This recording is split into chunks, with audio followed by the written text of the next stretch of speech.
Iginiit ng kampo ni Senadora Laila De Lima sa oral argument sa Korte Suprema kanina, walang kaso ang gobyerno laban sa senadora. Bukod sa mali raw ang isinampang reklamo, wala rin daw matibay na ebidensya laban sa kanya. Tinutukan niyan ni Lia Manyalak del Castillo. Free Laila! Free Laila! Free Laila! Bitbit ang mga asul na ribbon ng alampag ang mga taga-suporta ni Senadora Laila De Lima bago nagsimula ang oral argument sa Korte Suprema kanina. Dapat daw palayain ng senadora dahil iligal ang pag-aresto sa kanya. Ang dating Solicitor General na si Attorney Florin Hilbay ang dumepensa para kay De Lima. Sabi ni Hilbay, mali ang basihan ng pag-aresto kay De Lima at walang sapat na ebidensya para patunayan ang akusasyon. Sandigan Bayan daw dapat at hindi RTC ang duminig ng kaso laban sa kanya.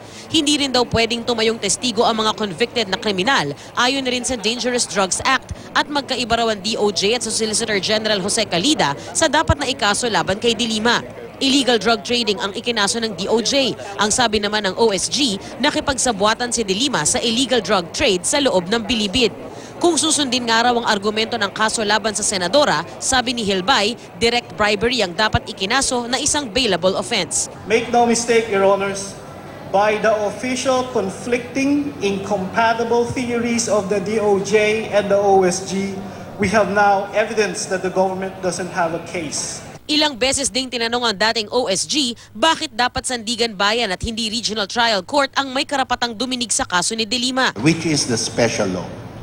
The Sandigan Bayan Charter.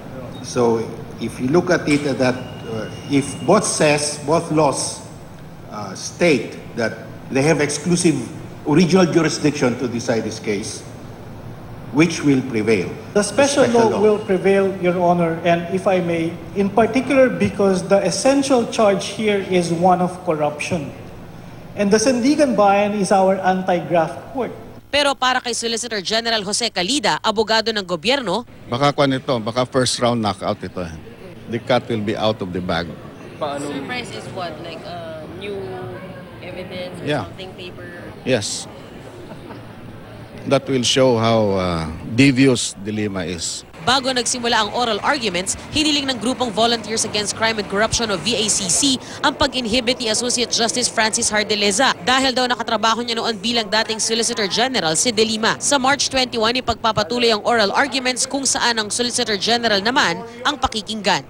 Lia Manyalak del Castillo, Nakatutok, 24 Oras.